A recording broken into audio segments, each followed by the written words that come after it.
Hey, Composing Gloves here, and this is a MIDI music theory / music theory from the ground up video. We are not going to be using sheet music in this video because MIDI is a better teaching tool in this particular case. Now let's move on to the tritone. So what is the tritone? The tritone, I expect you, of course, to know what this stuff is. And we're going to be talking about some properties of the tritone so that we begin to use it to introduce some interesting harmonic content in ways that were not before possible. So the tritone is an interesting dude in that he does not appear diatonically. And so let's do something weird. Let's just do an experiment. Let's count from the bottom of a scale up to where we get to the tritone. And we'll count the first note too. So we will start on C. We'll start on C is easy. So we'll go to the tritone, which in C is F sharp, because you just think about it a little bit and you're like, oh yeah, C is F sharp. Oh yeah, this is a tritone. Cool. So we're going to do that. So let's start on C. 1, 2, 3, 4, 5, 6, 7. I hit the wrong key. 7.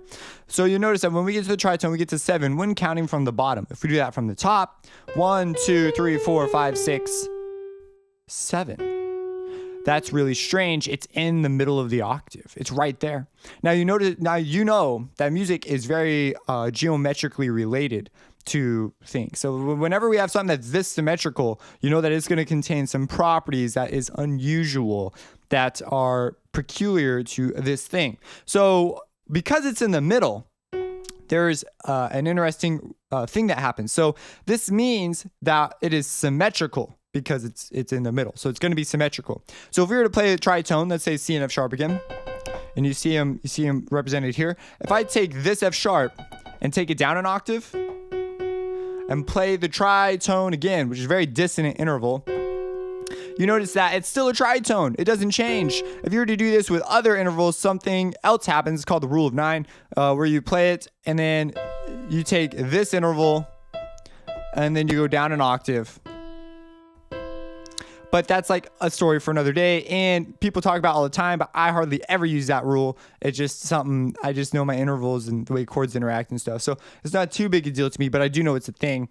But I don't consider it like a super mega important thing. The tritone is far more important. That's this thing is that. So you can see it's something that only occurs with the tritone, sort of a weird deal. Now, if we were to take this and apply this, you could say, hey, wait a second. If that's true, that means there's only 6 tritones.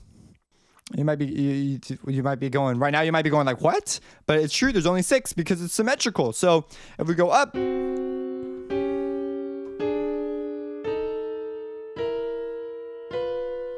and there's 6 of them, and then it's a repeat. Number 7's a repeat.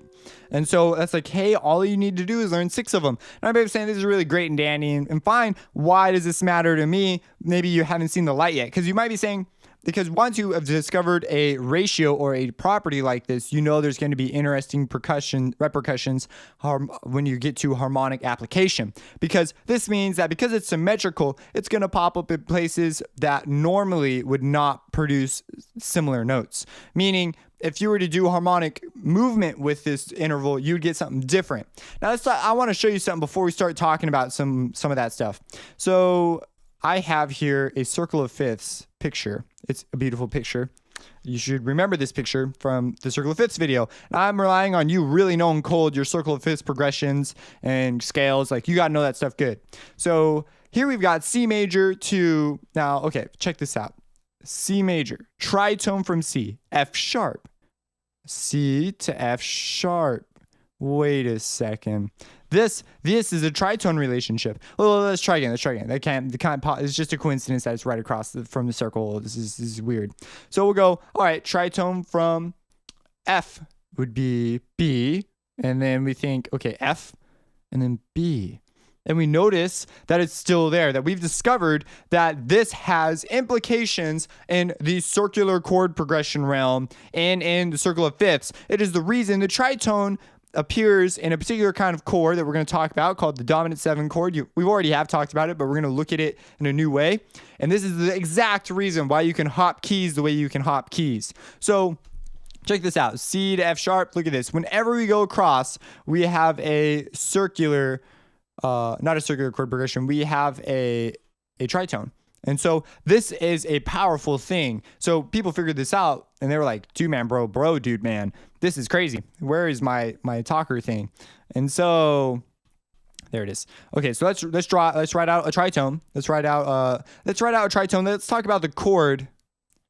Now, before we do that, let's talk about the way a tritone resolves. Let's talk about that first. This is important to understand right now. So we're going to do C and F sharp because we just want to look at the ideas behind this. Tritones like to resolve. There's other ways to resolve. You could do whatever you want. You're a music professor, man, dude, bro. So you can do whatever you want. But we could do this. This is the way they typically are resolved. My nose is like itching right now, man. It's like got the itches. So if we go down, out a half step, out a half step. So the tritones resolve out a half step. And you notice that when we do this, we outline some really unique properties to it. So we get G and B, which sounds an awful lot like the G major chord. And check out this. G major chord, we're moving from the tritone that functions in the key of C. Granted, it's a chromatic function, but it as we do that, we invoke the fifth from the tritone. That is powerful. So we could go tritone. And so it's got this unusual property that it likes to resolve outwards, and it calls upon the fifth of the diatonic key that you're in. At least in the major key, that's what happens. It happens to also doesn't quite line up with the minor key, depending on what minor key you're using. But the properties will flood over, and that's not what the tritone's used for mostly, because it doesn't usually appear like here. We're going to talk about that now. So the place that you'll see the tritone the most, where it's used without question the most, is the dominant 7 chord, because it allows you to shift in interesting directions. We're going to talk about close shifts for now. So otherwise known as a pivot chord. Now, if we were to put down a chord, we're going to put down a C7 chord. Again, I'm using this because I like the ability that MIDI has to be super visual. So my nose is still itching, man. Okay, so we have C7 chord. So C major with a 7. Now, remember our C7 chord has some interesting properties with the circle of fifths. It's precisely because of the tritone that they have those properties. So, man, hopefully it's done. So let's look at this. Where is the tritone? Can you spot the tritone in this chord? We know that C and G are in it because that's the fifth. But E, a perfect fifth from E is B. And so this is one lower. So this is actually a tritone. So now that we have this and we've identified the tritone, what does this mean? Well, we learned that in previous videos about this chord that they like to pull circularly in fourths.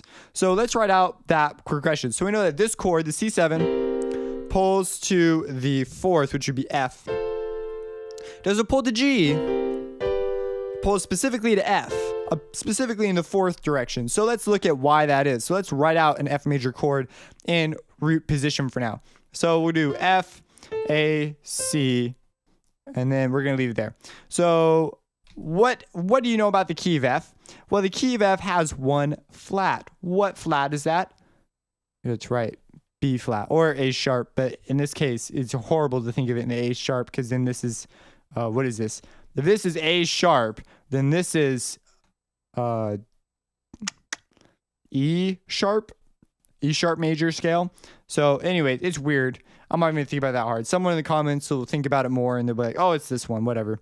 So we noticed that this is a thing. So that's a really weird thing. We have our B flat. So now we can move around in the key of F and it's all.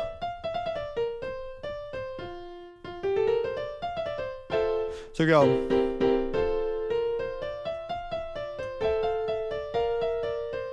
So you see how we're now in the key of F. So that's a really strange sort of deal right there. So this will shift the key signature over a fourth. Now the other thing that we notice here is that things shift up in a very nice manner. Look at this. Our third has a stepwise motion here, and if we move our C down, this note doesn't change at all. Like, it changes its role and its position of importance, but it's still there. And so now we have another chromatic movement downward. And so this is a very, very, very nice progression over. Now, this is just one of the properties of the tritones. Why it's so great is that this is not a diatonic movement. Like A sharp is not in the, well, B flat. B flat's not in the key of C. It is in the key of C minor, but it's not in the key of C. So as a result, it allows you to shift over to keys differently. Now you can get here using other methods like via borrowed chords or whatever, but this is by far one of the smoothest this is the most used way to sort of move around in keys is by using the dominant 7 chords, especially in pop music at least. So they're very, very popular ways to change keys. That's some of the properties of the tritone. So recap, they're in the middle. There's only 6. They have weird implications that go into chromatic progressions and stuff we'll get into later when it comes to the way they resolve, the roles they play and where they appear, because we were looking at it from only appearing in the root, but there are far more ways they can appear. And they allow you to shift the key over a 4th, depending if you put it in the 3rd of your major chord. And that is just about it. Now, of course, there's like a million other things we could talk about with the tritone alone, but a lot of those are they're more easily studied they're more easily studied in their particular situations. So that's what we're going to talk about them in. We're actually only going to really look at one other one, because once you understand this and the other one, those are sort of the 2 tricks most people pull out, but there are far more. If we got more advanced, we could totally do it. But I'm going to like give you a break right now. Now, the other thing that you need to be aware of is, of course, the way they resolve. So they like to resolve a half step outward. But of course, as you saw, this completely depends upon where they land in the chord. If the tritone's not in the root, then that might sound really weird because the way it wants to resolve may call for a key change or something rather than doing this. But this is super handy dandy if it's in the root. So people point this out and stuff, but when you apply it, you'll notice that you don't necessarily call on that as much as you originally thought. If you're doing part writing and stuff, all of a sudden it becomes a lot more applicable. But we're just talking about writing like we've kind of avoided part writing. So for now, if you have any questions, let me know. Subscribe and have a blessed day.